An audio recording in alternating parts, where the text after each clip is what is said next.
पोटली जैसे जैसे चढ़ाते जाओगे ये घुटना बदलने की जरूरत नहीं पड़ेगी, डुकरिया ऐसी चलेगी। चक्कर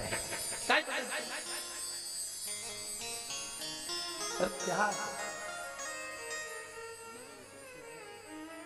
कमरा भी है, शादी आई एक में 6 भरा, 6 इसलिए भरा तुम रात भर सत्संग करो, भजन करो, स्मरण करो, और जितना सत्संग का आनंद हो सकता है।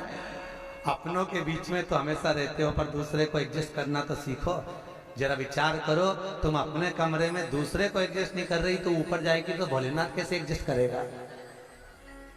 सोचो तो सही है, विचार तो करो।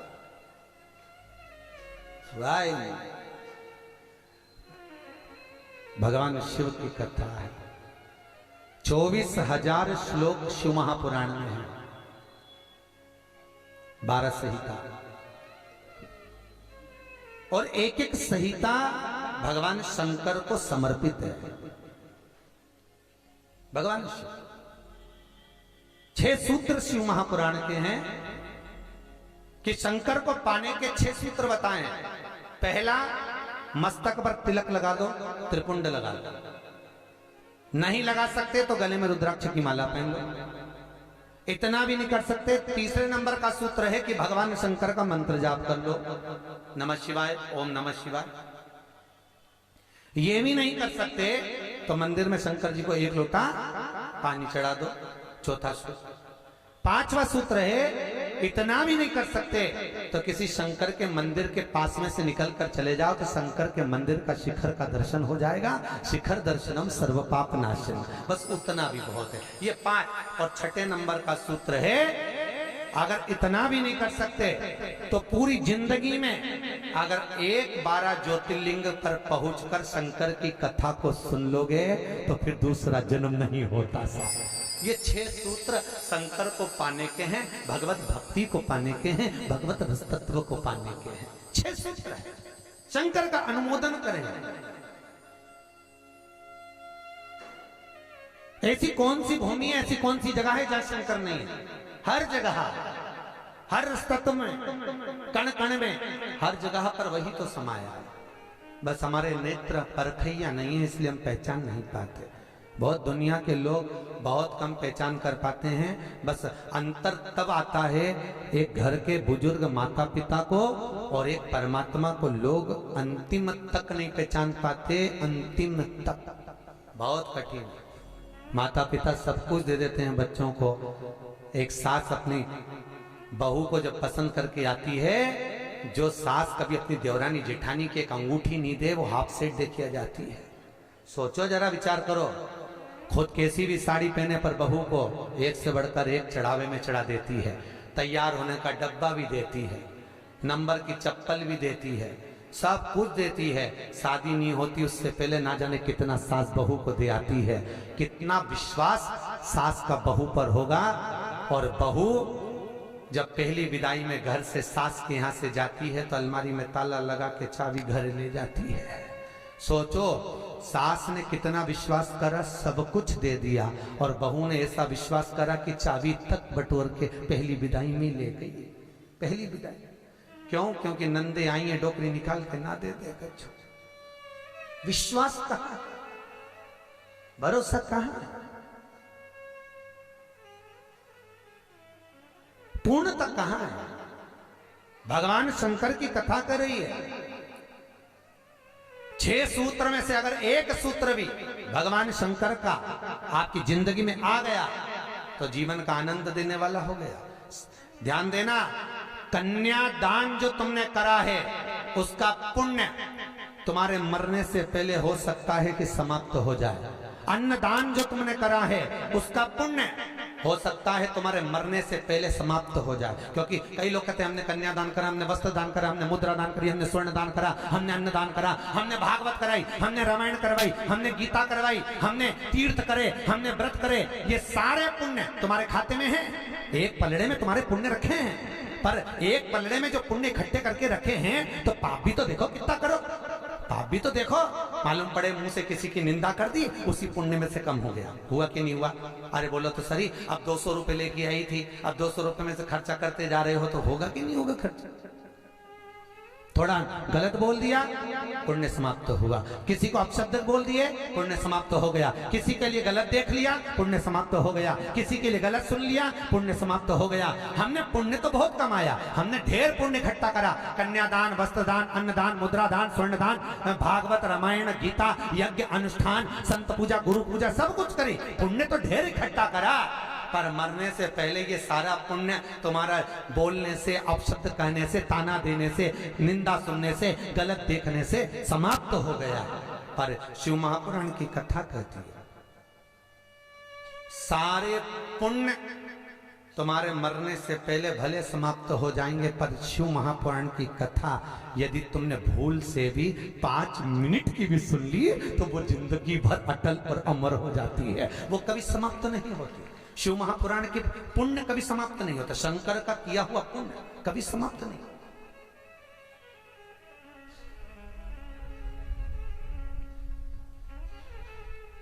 आज वो कोई कह रहा था, गुरुजी वो हम पोटलियां बना के लाए हैं, तो एक एक मंदिर में पोटली चढ़ाए और कई चढ़ाए। हमने कहा लो, आए हो इतनी दूर तीर्थ करने के लिए, 5 रुपया, 10 रुपया, 2 रुपया करो, जो तुम्हारी मर्जी पड़े चढ़ाओ।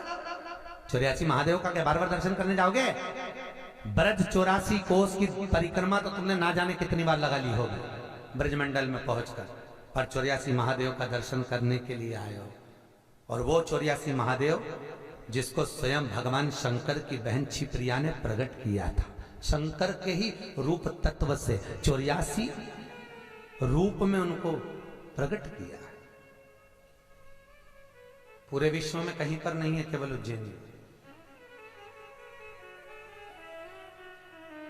केवल उज्जैन। तो भगवान शंकर की कथा कर रहा है, भगवान भोलेनाथ का चरित्र वर्णन कर रहा है।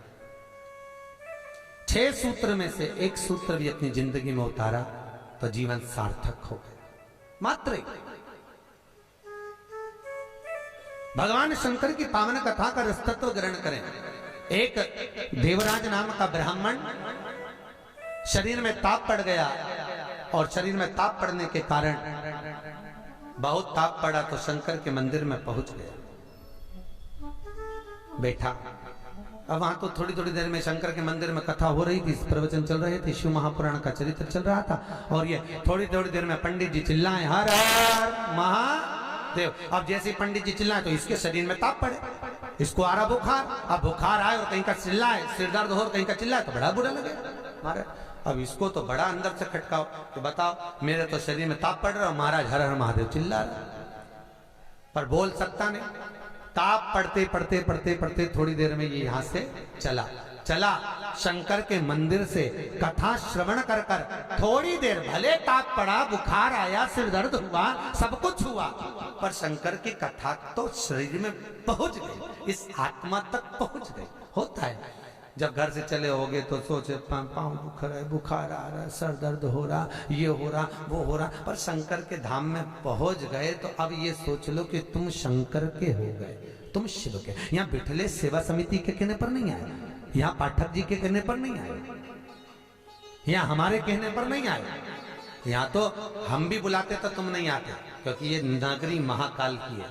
महाकाल का राजा है महाकाल, और महाकाल राजा का एक नियम है, यहाँ कोई राजा, कोई मंत्री, कोई बड़े से बड़ा राजपाट वाला इस नगरी में रात नहीं रुक सकता। यहाँ का नियम है, क्योंकि यहाँ एक ही राजा, कौन सा? महाकाल राजा, बस उसी का राज्य चलता है। तो जब उसके घर में आए हो तो हम कौन बुलाने वाले? बोलो तो सही।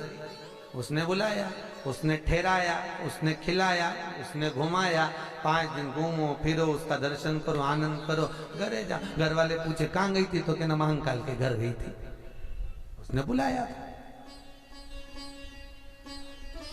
रामकृष्ण परमहंस जी से एक ने कहा, रामकृष्ण परमहंस जी से बोले, अरे रामकृष्ण परमहंस जी,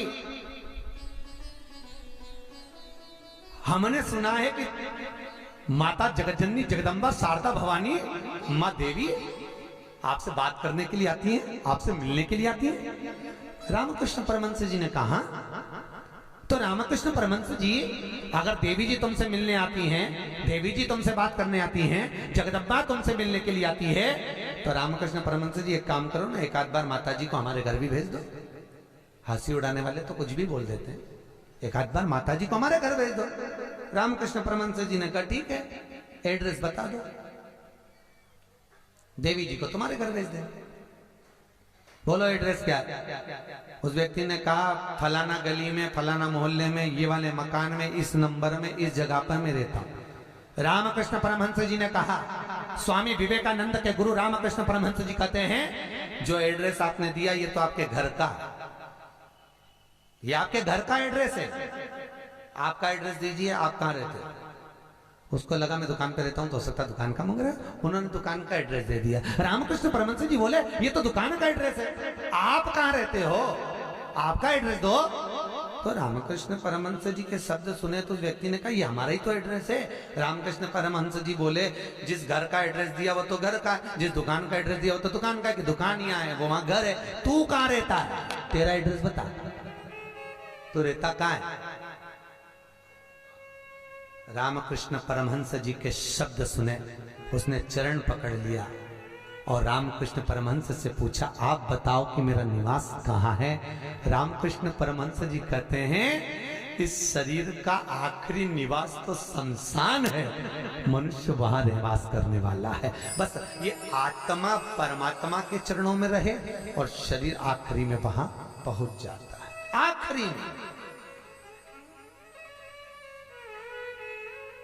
बड़े आश्चर्य में लोग बताते हैं हम वहां रहते हैं, तुम नहीं रहते, तुम्हारा घर रहता है, तुम चले जाओगे घर में ही रह जाएगा, अभी तुम्हारा एड्रेस है फिर तुम्हारे बेटे का हो जाएगा। अरे बोले तो फिर बेटा गया पोते का हो जाएगा, पौता गया पर पोते का हो जाएगा, वो तो घर का पता है, तुम्हारा एड्रेस क्या है, तुम किस पते पे रहते। अताना पता जबरदस्ती के लापता घूम रहा, काय का पता तुम्हारा, जबरदस्ती के छाती ठोक के मेरा घर मेरा घर मेरा घर। एक आध दिन यमराज आई गया, उठा के ले गया, सब धाड़ धाड़ रोएंगे। 2-3 महीने के बाद, 4-6 महीने के बाद बेटा नेम प्लेट निकाल के खुद की चिपका देगा, मेरा घर काय का घर तुम्हारा।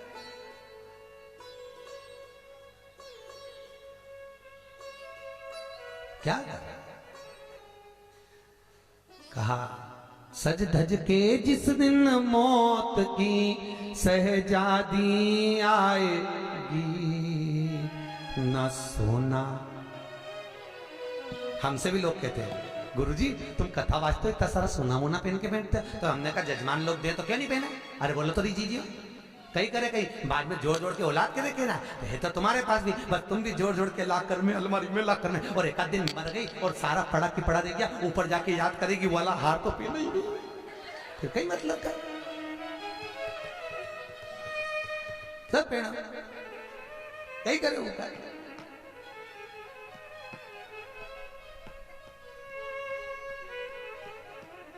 उसका करे क्या, जितनी साड़ी धरी है सब पहन लो जीजियों, बाद में किसी काम की नहीं, सब धरी लेता है। ऊपर जाती जाती यमराज सेकेगी, नीली वाली तो पहनी नहीं थी, अभी पीको लगवाई थी, एक बार फिर से छोड़ दे वंश मोर, भगवान भी यमराज भी कहेगा चल ऊपर चल, अब कहीं नहीं पहने, ले गया वही करे। खूब जोड़ा, आखिरी में यही छोड़ा, और फिर इतना बड़ा फोटो टंगा, उनमें प्लास्टिक के फूल की माला, और वो भी पंखा में माला यूं हिले, पंखा में माला हिले और डोकरी फोटो में स्माइल दे। वो डोकरी भी इसलिए स्माइल दे कि बेटी हम भी जोड़ जोड़ के मर गए, यही टंग गए, तुझे भी टंगना है, इसलिए डोकरी भी आ सकता, यही टंगे से जोड़ो। कुछ नहीं खाया, खूब जोड़ा, खाना खाने की फुर्सत नहीं थी, साथ सवेरे 8 बजे से रात को 10 बजे तक दुकान नहीं छूटे हैं, नहीं छूटे हैं।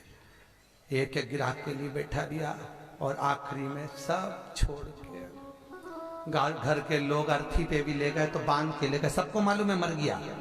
उसके बाद भी ना जाने क्यों बांध के ले जाते और खींच खींच के बांध, खींच और खींच और खींच। अरे सबको मालूम है मर गया, कोई भगेगा थोड़ी ना, काय को खींच, हल्की बल्कि बांध दो, ले जाना तो है नहीं, और खींच खींच के बांधी, क्योंकि इनको डर इस बात का लग गया, उठ के भग गया।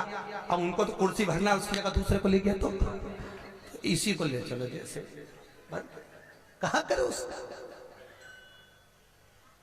क्या। सज धज के जिस दिन मौत की सहजादी आएगी, न सोना काम आएगा न चांदी। छोटा सा तो कितने बड़े अरमान हैं तेरे, मट्टी का तो सोने जैसा मान है तेरे। मेरे को नहीं जानते, मेरे को नहीं पहचानते?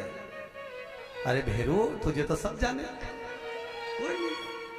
मेरे को नहीं जानते। मट्टी का तो सोने जैसा मान है तेरे, मट्टी की काया एक दिन मट्टी मिल जाएगी, न सोना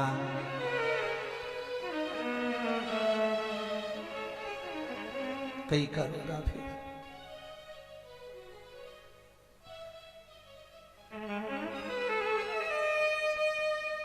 गीता वाटिका गीता प्रेस में कथा बची क्या 3-4 साल हो गए, गीता प्रेस गीता वाटिका। उन्होंने कहा गीता वाटिका वाले, गुरु जी हमारे गीता प्रेस वालों की ओर से कैंसर हॉस्पिटल चलता है गोरखपुर में, आप चलिए। देखने गए, बड़े बड़े करोड़पति भी अटैची लेकर पैसे की खड़े थे कि मेरे पिता के कैंसर ठीक कर दीजिए। इनका ये पत्नी का कैंसर, अटैचियों में माल भरा था और कह रहे थे ये ठीक कर दीजिए, अटैचियों में माल भरा। काम आ सकता है, अटैची भर कर रखी हुई है, पर शिव महापुराण की कथा कहती है जहां पर औषधि भी काम नहीं करती वहां पर शिव की करुणा काम कर जाती है और कृपा बरसा देती है। शिव की करुणा,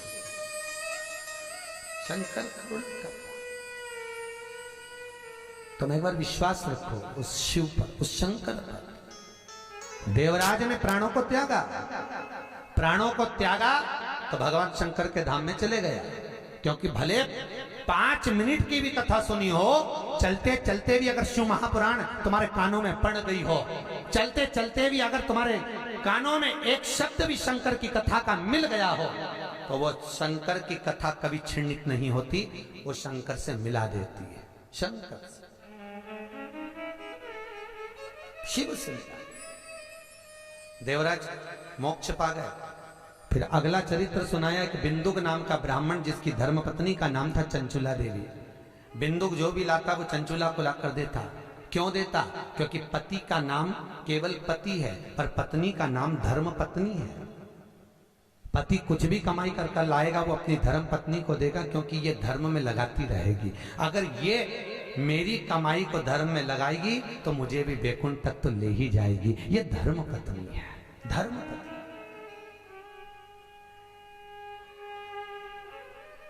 एक कथा के मुख्य यजमान गोपाल मंदिर वाले महाराज जी बने हैं, पंडित जी, पाठक जी, परंतु इनके मन में कथा का आया ना आया वो बात की बात है, पर धर्म पत्नी हमारी भाभी जी, इनका मन में कथा सुनकर मन में भाव आ गया, गुरु जी एक कथा करो, बस ये कृपा।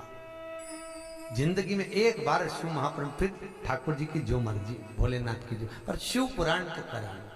हजारों हजार भागवत, हजारों हजार राम कथा, हजारों हजार गीता का स्मरण करने पर भी जो पुण्य प्राप्त नहीं होता वो मात्र एक दिन की, मात्र 5 मिनट की शिव महापुराण श्रवण करने से प्राप्त हो जाता है। साहब शंकर की कथा का रसतत्व ग्रहण करने से प्राप्त हो जाता है, मात्र एक क्षण की, एक क्षण।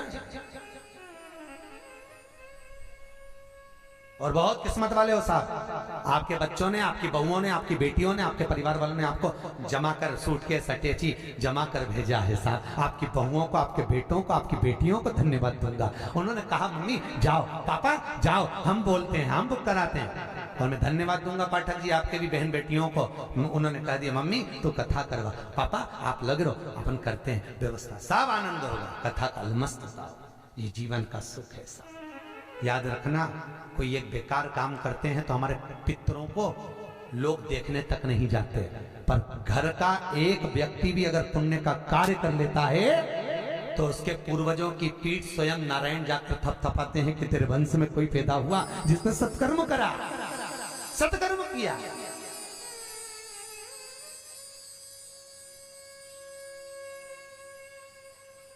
पुण्यता।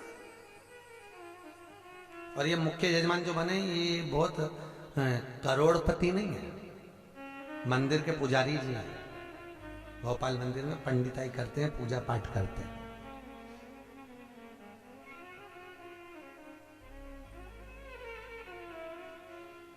उसमें भी शायद मेरे हिसाब से, मेरी सोच से तो 3-4 हजार रुपये महीना कुछ मिलता होगा।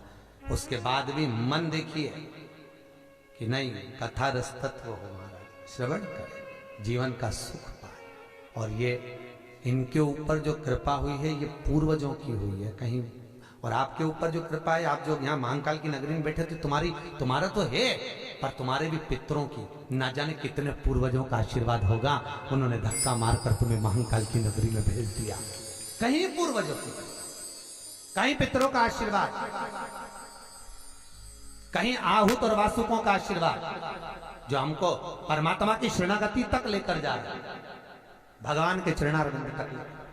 बिंदु को जो लेकर आता वो चंचुला देवी को देता, चंचुला देवी उसको भोग में लगा लेती है, पर चंचुला कभी धर्म में नहीं लगाती। धर्म पत्नी का लक्षण है कि पति की कमाई का एक अंश निकाले और वो ले जाकर कहीं सत्कर्म में, कहीं धर्म में लगा दे। एक अंश निकाल कर वो धर्म में लगाए तो धर्म पत्नी है। पर आजकल की पत्नियां ऐसी हैं, निकालती तो है पति की कमाई का प्रसाद, डेंटिंग पेंटिंग में लगाया, वो धर्म में लगा ही नहीं, धर्म में लगे ही नहीं। वो कितना ही प्रयास करें। कई माताओं की आदत रहती है, हर बार सोचे सत्यनारायण की कथा कराऊंगी, सत्यनारायण की कथा कराऊंगी,